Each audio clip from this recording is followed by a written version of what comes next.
सभापति महोदय, माननीय वित्त मंत्री जी ने जो बजट पेश किया है, इस पर मैं भी अपने कुछ विचार प्रकट करना चाहता हूं तथा इस चर्चा में भाग लेना चाहता हूं। इस बजट को बनाने के लिए सभी पक्षों द्वारा वित्त मंत्री जी की सराहना की जा रही है तथा उन्हें बधाई भी दी गई है। मैं इस बजट के संबंध में अपने कुछ विचार व्यक्त करना चाहता हूं।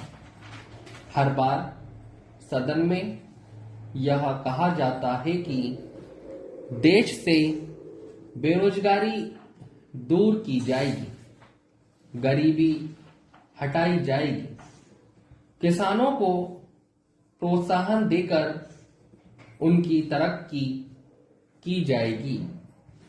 हमेशा यह कहा जाता है कि देश में समाजवाद लाने का प्रयत्न किया जाएगा और खुशहाली लाई जाएगी।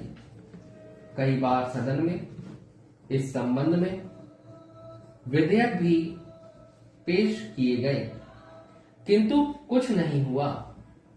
मैं समझता हूं कि देश की समस्याओं की ओर बजट में ध्यान नहीं दिया गया। आम आदमी चाहता है कि रोजमर्रा की चीजें उसे सस्ते मूल्य पर आसानी से मिल सके। मंत्री महोदय के सारे बजट पर नजर डालने से यही लगता है किस किस बजट में कहीं भी पर भी ऐसा उल्लेख नहीं है जिनसे इन कुछ महत्वपूर्ण समस्याओं का समाधान हो सके। आम आदमी को इस बजट में अत्यंत निराशा हुई है। महोदय, सभी जानते हैं कि भारतवर्ष एक कृषि प्रधान देश है। बजट में किसानों को प्रोत्साहन का और कहीं और उल्लेख नहीं है।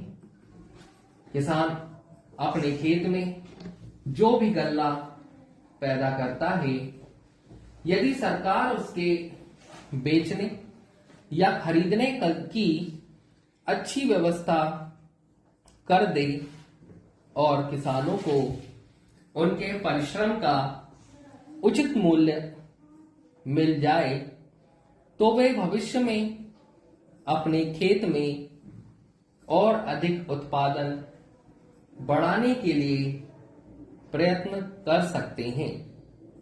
इस सदन में हमेशा इस विषय पर चर्चा होती है तथा किसानों की दशा सुधारने के लिए आश्वासन भी दिए जाते हैं, किंतु सरकार किसानों की समस्याओं को भूल जाती है।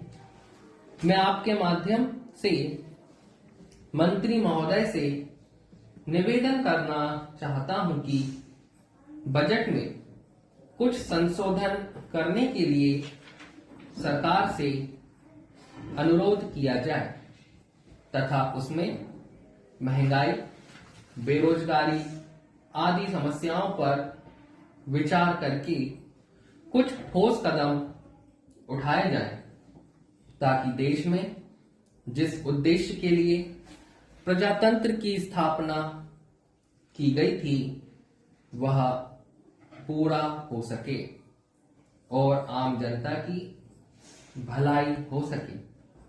महंगाई के बारे में तो अधिक चर्चा करने की आवश्यकता नहीं है, क्योंकि सभी जानते हैं कि इस संबंध में सरकार कुछ भी नहीं कर पाई है।